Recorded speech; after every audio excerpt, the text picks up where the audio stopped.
Hello guys, welcome to my channel Science on Tips. So today our topic is pest definition and categories. इसमें हम paste की categories के बारे में study करेंगे कि कैसे कैसे जो डिफरेंट टाइप ऑफ पेस्ट होते हैं, ठीक है, उसको कैसे कैटेगराइज किया गया है। तो सबसे पहले हमें स्टार्ट करने से पहले एक छोटा सा डिफरेंस पता होना चाहिए, ठीक है। इंसेक्ट और पेस्ट में क्या डिफरेंस होता है, ठीक है। तो हमारे पास जो इंसेक्ट होते हैं वही पेस्ट बनते हैं। वो तब पेस्ट बनते हैं वो जब हमारी क्रॉप को नुकसान पहुंच जाते हैं, ठीक है। जब भी हमारी क्रॉप को लॉस होता है तो हम क्या बोल देते हैं कि ये इंसेक्ट क्या है, वो पेस्ट बन गया है। लेकिन क्या सारे इंसेक्ट पेस्ट होते हैं? नहीं, सारे इंसेक्ट पेस्ट नहीं होते हैं। कुछ इंसेक्ट जो हमारी क्रॉप को 5% से ज़्यादा नुकसान पहुंचाते हैं, उन इंसेक्ट को हम क्या बोल देते हैं, पेस्ट बोल देते हैं। अगर कोई भी इंसेक्ट है वो हमारी क्रॉप को 5% से कम नुकसान पहुंचा रहा है, ठीक है, तो उसे हम पेस्ट नहीं मानते हैं, ठीक है। पेस्ट हम किसी भी इंसेक्ट को तभी मानेंगे जब वो हमारी क्रॉप को 5% से ज़्यादा नुकसान पहुंचाएगा। तो हम सबसे पहले इसकी डेफिनेशन को देख लेते हैं क्या है। तो pest word is derived from French word peste. तो पेस्ट वर्ड कहाँ से लिया गया है? French word peste and Latin word pestis, ठीक है। इन दोनों का मतलब क्या होता है? Contagious disease. अब आप सोचो, अगर किसी वर्ड का मतलब ही कंटेजियस डिसीज़ है, ठीक है, तो वो क्या करेगा? ऑफ कोर्स हमें क्या पहुंचाएगा? नुकसान पहुंचाएगा हमारी क्रॉप को। किसी तरह का ज़रूरी नहीं है कि ईल्ड ही कम करे, ठीक है, वो कोई डिसीज़ भी हमारी क्रॉप को लगा सकता है, क्योंकि इंसेक्ट के वेक्टर भी होते हैं, ठीक है। कोई वो वायरस बैक्टीरिया उसको भी कैरी कर लेते हैं, ठीक है, तो वो हमारी क्रॉप को नुकसान पहुँचाता है, डिसीज़ भी कॉज कर देता है, ठीक है। तो वो हो गया हमारे पास पेस्ट। इसको और अच्छे से समझने के लिए, pest are organisms which impose burdens on human population. Pest वो ऑर्गेनिजम्स होते हैं जो ह्यूमन पॉपुलेशन के ऊपर क्या करते हैं? बर्डन को इम्पोज करते हैं। तो पेस्ट हमारे ह्यूमन पॉपुलेशन के ऊपर बर्डन कैसे इम्पोज कर सकता है? अब देखो, सबसे पहले injury to the crop plant, ठीक है। कैसे बर्डन करेगा? Injury to the crop plant. हमने, किसान ने बहुत ही मेहनत करके एक क्रॉप लगाई है एक फील्ड में, ठीक है। पेस्ट ने क्या किया? उसको आके खराब कर दिया, इंजरी कर दी। फॉरेस्ट एंड ऑर्नामेंटल्स, ठीक है। कोई हमारे ऑर्नामेंटल प्लांट्स हैं जहाँ हमने कोई ऑर्किड ग्रो किया है, या फिर फॉरेस्ट है हमारा नेचुरल, ठीक है, वहाँ पे पेस्ट ने इंजरी कॉज कर दी, हमारी क्रॉप खराब कर दी, हमारा फॉरेस्ट, हमारे ऑर्नामेंटल प्लांट सब कुछ खराब हो गया। तो वो क्या हो गया? हमें टेंशन में ही डाल दिया उसने। तो वो उसने हमारे ऊपर बर्डन इम्पोज कर दिया। दूसरा, injury and death to the humans and domesticated animals. तो ज़रूरी नहीं है कि जो पेस्ट है वो सिर्फ और सिर्फ हमारी क्रॉप को, हमारे प्लांट्स को ही नुकसान पहुंचाए, ऐसा ज़रूरी नहीं होता। वो ह्यूमंस को भी, हमें भी नुकसान पहुंचा सकता है। हमारे जो डोमेस्टिकेटेड एनिमल्स होते हैं, हमारे डोमेस्टिकेटेड एनिमल्स कौन से होते हैं? कई लोग क्या करते हैं, इंटीग्रेटेड, मतलब कि दो दो काम इकट्ठे चलते हैं, ठीक है। जैसे हमारे पास लाइव स्टॉक के बारे में जब आपने स्टडी किया था तो आपको पता होगा कि कई लोग क्या करते हैं, काऊ वगैरह डोमेस्टिकेटेड एनिमल्स भी रखे हुए हैं, वहीं पे वो क्या कर रहे हैं, फील्ड वगैरह में क्रॉप्स को भी ग्रो कर रहे हैं। तो सारा कुछ साथ साथ में चल रहा है, ठीक है। तो वहीं से वो जो पेस्ट वगैरह जो है, वहाँ से जो वायरस बैक्टीरिया, वो हमारे डोमेस्टिकेटेड एनिमल्स को भी क्या कर सकते हैं? नुकसान पहुंचा सकते हैं, ठीक है। उसके बाद है हमारे पास destruction and value depreciation of the stored products. तो हमारे जो स्टोर्ड प्रोडक्ट्स होते हैं, ठीक है, उसकी डिस्ट्रक्शन हो सकती है, उसकी वैल्यू डेप्रिसिएशन हो सकती है। इसको मैं आपको थोड़ा सा समझाऊं। जैसे मान लो मैंने क्रॉप उगाई थी, ठीक है, मैंने कनक को ग्रो किया था, तो वीट जो है उसको मैंने, उसका जो उसको मैंने स्टोर कर लिया, ठीक है। जब मैंने वीट को स्टोर करा है, वहाँ पे कोई इंसेक्ट पेस्ट आके लग गया, ठीक है, कोई भी जो भी स्टोर्ड ग्रेन का इंसेक्ट पेस्ट होता है वो वहाँ पे आके उसको लग गया। तो वो क्या हो गया, हमारी जो स्टोर्ड प्रोडक्ट्स थे वो ख़राब हो गए, ठीक है। वो उतने ही दाम में नहीं बिकेंगे जितने में वो बिकने चाहिए। क्यों? क्योंकि वो, उनकी वैल्यू डेप्रिसिएशन हो चुकी है। डेप्रिसिएशन क्या होता है? अब डेप्रिसिएशन सिंपल सी एग्जांपल्स मैं आपको बताती हूँ। मान लो कि मैंने एक नया फ़ोन ख़रीदा आज, ठीक है, 50,000 का ले लिया। तो क्या 15 दिन बाद, महीने बाद वो उतना ही 50,000 का बिक जाएगा? नहीं, ठीक है। वो बिकेगा जब 20,000 का, जब 25,000 का, जब 30 का। तो जो हमारा बीच में नुकसान हुआ 20,000 का, वो क्या हो गया? हमारी वैल्यू डेप्रिसिएशन होगी, मेरे फ़ोन की डेप्रिसिएशन होगी। सिमिलरली हमारे स्टोर्ड प्रोडक्ट्स की भी क्या हो जाती है? डेप्रिसिएशन हो जाती है, ठीक है। उसके बाद है हमारे पास कैटेगरीज ऑफ पेस्ट, ठीक है। तो पेस्ट कौन कौन से हो सकते हैं हमारे पास? Insect, nematodes, mites, rats, birds, कोई भी पेस्ट हो सकता है। ठीक है, इंसेक्ट भी हमारी फसल को नुकसान पहुंचा सकते हैं, निमेटोड्स भी, माइट्स भी, रैट्स भी, बर्ड्स भी खा जाते हैं। तो ये सारे हमारे लिए क्या हुए? पेस्ट हुए। क्यों?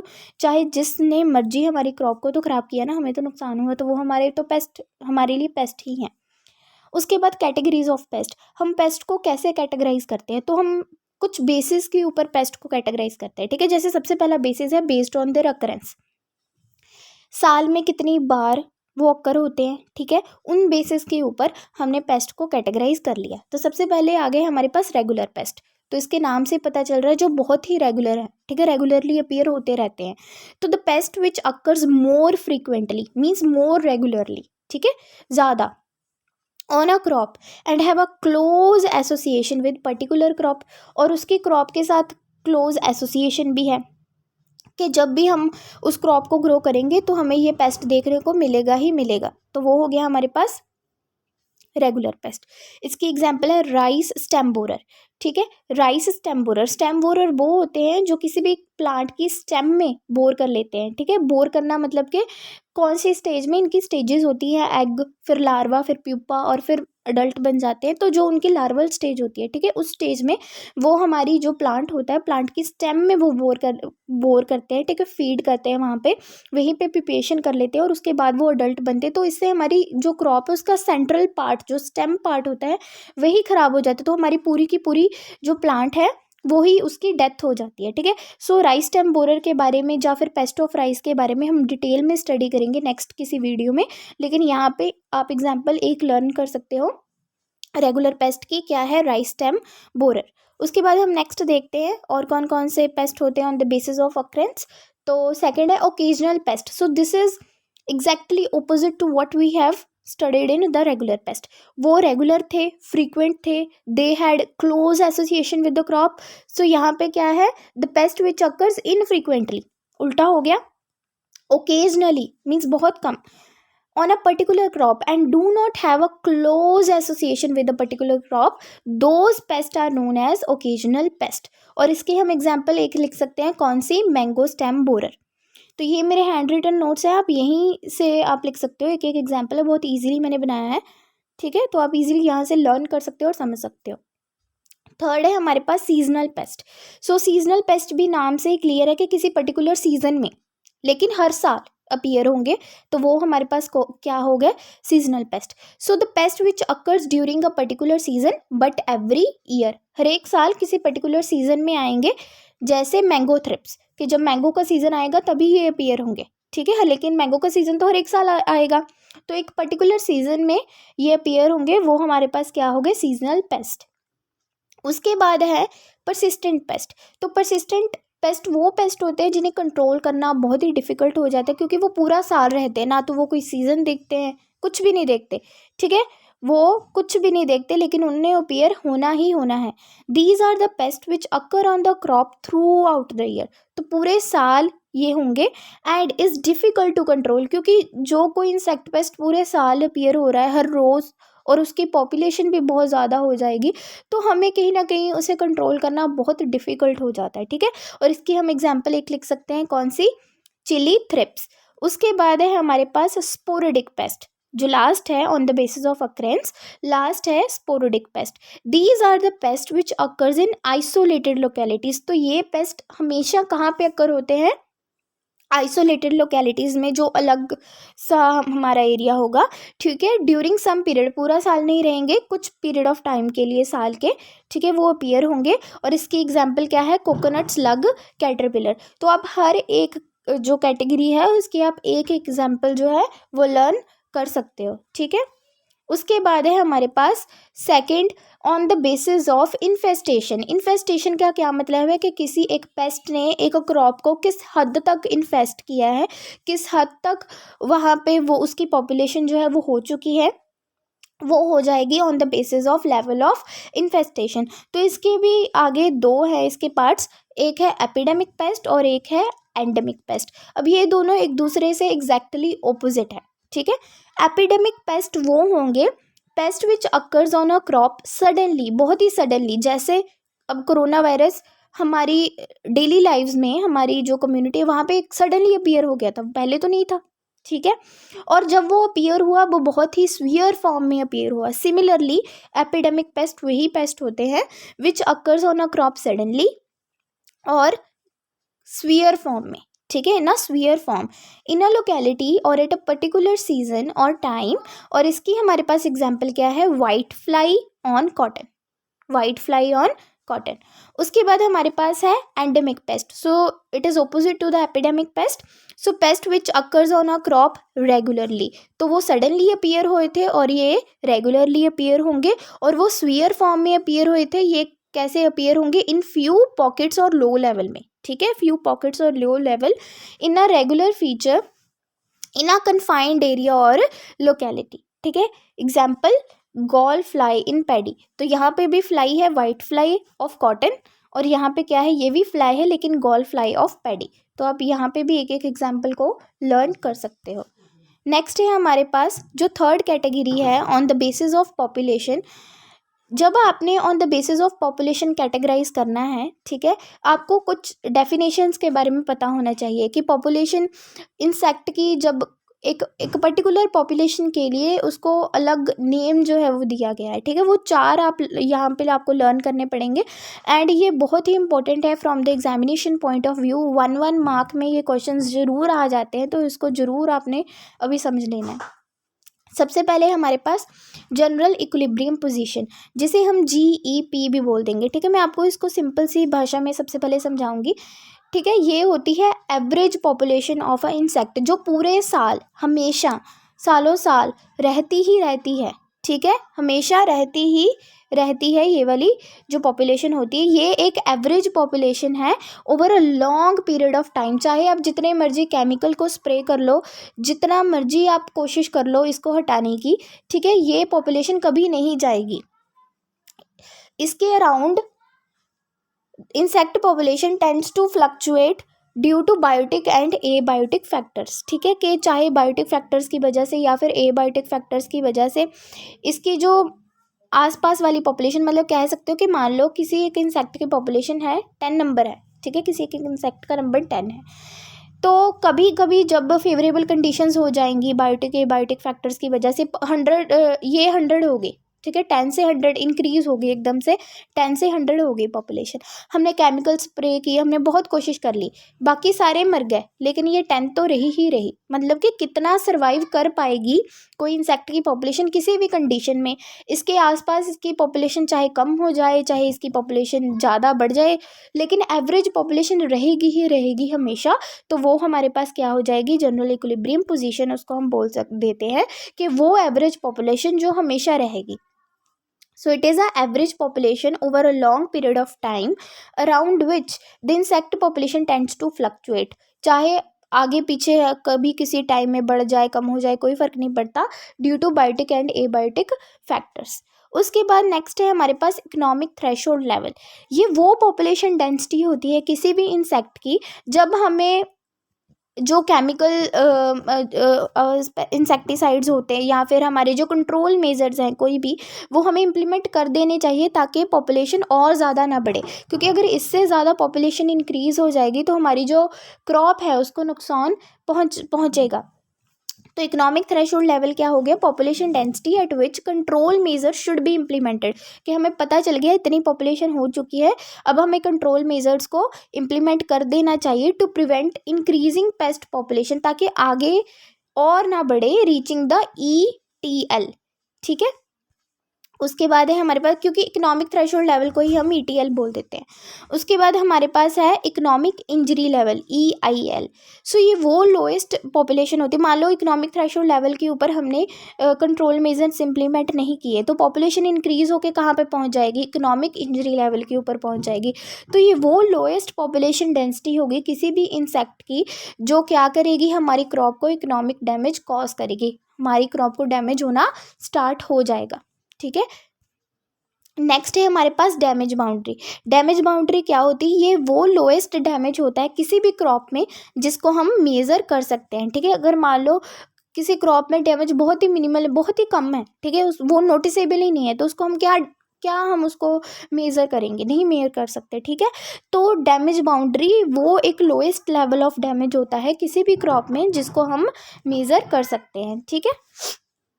इसी के बेसिस के ऊपर, that is on the basis of population, जो अभी हमने पैरामीटर्स को स्टडी किया, हमारे पास कैसे कैसे इंसेक्ट को कैटेगराइज किया गया है। तो सबसे पहले इसके अंदर आ जाते हैं की पेस्ट। तो आपको परसिस्टेंट पेस्ट मैंने पढ़ा दिया, तो की पेस्ट वही परसिस्टेंट पेस्ट ही होते हैं, ठीक है, जो हमारी क्रॉप को बहुत ही सीवियर लॉस करते हैं, क्योंकि ये पूरा साल रहते हैं और इनको कंट्रोल करना बहुत ही डिफ़िकल्ट हो जाता है, ठीक है। और यहाँ पे एक लाइन है, बहुत ही इंपॉर्टेंट है, GEP that is general equilibrium position lies above EIL always. अब EIL हमारे पास क्या था, इकोनॉमिक इंजरी लेवल, कि हमारी क्रॉप को जिस वो पॉपुलेशन डेंसिटी जब हमारी क्रॉप को डैमेज हो गया है, ठीक है, इंजरी हो गई है, तो यहाँ पे जो इसकी GEP है, that is general equilibrium position, जो एवरेज इंसेक्ट की पॉपुलेशन है वो हमेशा इंजरी लेवल से ऊपर ही रहती है। तो यहीं से हमारे पास क्लियर हो गया कि अगर इंजरी लेवल से ऊपर ही रह रही है जनरल इक्विलिब्रियम पोजीशन किसी भी इंसेक्ट की, तो वो ऑफ कोर्स हमारी क्रॉप को इंजरी कॉज करेगा ही करेगा और इसको कंट्रोल करना हमारे लिए बहुत ही डिफ़िकल्ट हो जाएगा। नेक्स्ट आ जाते हैं हमारे पास major pest. So major pest क्या होते हैं, GEP that is general equilibrium position lies very close to EIL, economic injury level के बहुत ही क्लोज लाई करता है। लेकिन हाँ, इसको इस यहाँ पे अगर हम रेगुलर स्प्रे करी जाएँ तो जो इकोनॉमिक इंजरी लेवल से जो जनरल इक्विलिब्रियम पोजीशन है उसको नीचे लाया जा सकता है, कम किया जा सकता है एवरेज पॉपुलेशन को इंजरी लेवल से, ठीक है। जो जनरल इक्विलिब्रियम पोजीशन है, जो हमारी एवरेज इंसेक्ट की पॉपुलेशन है, उसको हम नीचे ला सकते हैं इकोनॉमिक इंजरी लेवल से। सो economic damage can be prevented, कैसे प्रिवेंट कर सकते हैं, बाय टाइमली रिपीटेड स्प्रेस, पूरे प्रॉपर टाइम के ऊपर और रिपीटेडली स्प्रेस करके हम जो हमारी क्रॉप को बचा सकते हैं और इंसेक्ट की पॉपुलेशन को इकोनॉमिक इंजरी लेवल से कम कर सकते हैं। और इसमें एग्जांपल क्या है, हमारी कॉटन जैसेट्स। आगे हमारे पास आ जाते हैं माइनर पेस्ट। सो माइनर पेस्ट में क्या होता है कि जो एवरेज पॉपुलेशन है, मतलब कि GEP लाइज बिलो EIL, ज़्यादातर इकोनॉमिक इंजरी लेवल से नीचे ही रहती है। तो अगर आप यहाँ पे एक बार भी स्प्रे कर दो तो भी हम इसकी पॉपुलेशन को कंट्रोल कर सकते हैं। इसीलिए तो हम इसे माइनर पेस्ट बोलते हैं कि माइनर ही है, इतना ज़्यादा हमें वरी करने की ज़रूरत नहीं है, एक आधी बार आप स्प्रे करो तो आप जो इसकी पॉपुलेशन है उसको कंट्रोल में ला सकते हो, ठीक है। A single application of insecticide usually enough to prevent the economic damage, ठीक है। अगर हमें इकोनॉमिक डैमेज को प्रिवेंट करना है तो एक सिंगल एप्लीकेशन भी बहुत होती है। एग्जाम्पल क्या है इसमें, कॉटन स्ट्रेनर्स और राइस हिस्पा, जो आपको अच्छी लगती है, ईजी लगती है, आप वो एक याद कर लो। तो यहाँ पे मैं आपको ग्राफ से समझाती हूँ, ठीक है। की पेस्ट हमने क्या पढ़ा कि general equilibrium position always lies above EIL, तो ऊपर ही है, पेस्ट का नंबर जो है वो कहाँ है, वो जनरल इक्विलिब्रियम पोजीशन ऊपर ही है EIL के। लेकिन मेजर पेस्ट में क्या होता है, GEP lies close to EIL, ठीक है, मतलब कि इतना दूर भी नहीं, आप यहाँ पे मान लो कि यहाँ पे है, ठीक है। अगर आप टाइमली स्प्रे कर दोगे तो ये यहाँ पे नीचे आ जाएगी, मतलब कि कम ज़्यादा हो सकती है। ये जो ग्राफ है GEP का, ये फ्लक्चुएट कर रहा है, ठीक है, इट इज़ फ्लटरिंग। तो आप टाइमली स्प्रे करके इसको नीचे ला सकते हो, लेकिन आपको टाइमली और रिपीटेडली स्प्रे करना पड़ेगा। नेक्स्ट हमारे पास है लास्ट, स्पोरेडिक पेस्ट और पोटेंशियल पेस्ट, ठीक है। तो की पेस्ट हमने पढ़ ली है, मेजर पेस्ट और माइनर पेस्ट हमने पढ़ लिया। अब है हमारे पास स्पोरेडिक पेस्ट और पोटेंशियल पेस्ट। सो स्पोरेडिक पेस्ट क्या होते हैं, GEP is generally below EIL, यहाँ पे भी जो जनरल इक्विलिब्रियम पोजीशन है, जो एवरेज इंसेक्ट की पॉपुलेशन है, वो इकोनॉमिक इंजरी लेवल से नीचे ही रहती है। लेकिन हाँ, कि मान लो कि फेवरेबल कंडीशंस आ गई, उसको पूरा फूड मिल रहा है, ठीक है, कंडीशंस बहुत अच्छी हैं, तो क्या हो जाएगा, तब उन फेवरेबल कंडीशंस में हो सकता है कि हाँ वो इकोनॉमिक इंजरी लेवल को क्रॉस कर जाए हमारे जो इंसेक्ट की पॉपुलेशन है। अदरवाइज अगर कंडीशंस नॉर्मल है तो वो इतना ज़्यादा नुकसान हमारी क्रॉप को नहीं करता, जैसे हेयरी कैटरपिलर, ठीक है। ये सारे जो पेस्ट है इसके बारे में हम डिटेल में स्टडी करेंगे नेक्स्ट वीडियोस में, लेकिन यहाँ पे आप एक एक एग्जांपल जो है वो उसको लर्न कर लो।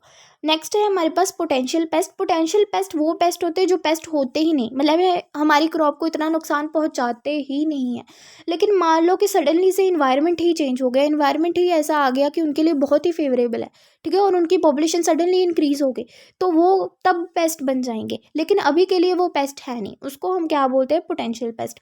सो GEP, that is general equilibrium position और average population, it is always less than EIL and they are not pest at present, ठीक है, but they may cause economic loss. कब कर सकते हैं, इफ इन्वायरमेंट चेंजेस, अगर environment ही change हो गया तब वो हमारी जो हमारी क्रॉप है उसको लॉस कर सकते हैं, ठीक है। तो ये सारी कैटेगरीज थी पेस्ट की, मैंने सारी आपको करवा दी हैं। अगर आपको कोई और वीडियो चाहिए, कुछ और आपने पढ़ना है, तो आप मुझे नीचे कमेंट सेक्शन में कमेंट कर सकते हो, और थैंक्स फॉर वॉचिंग इट।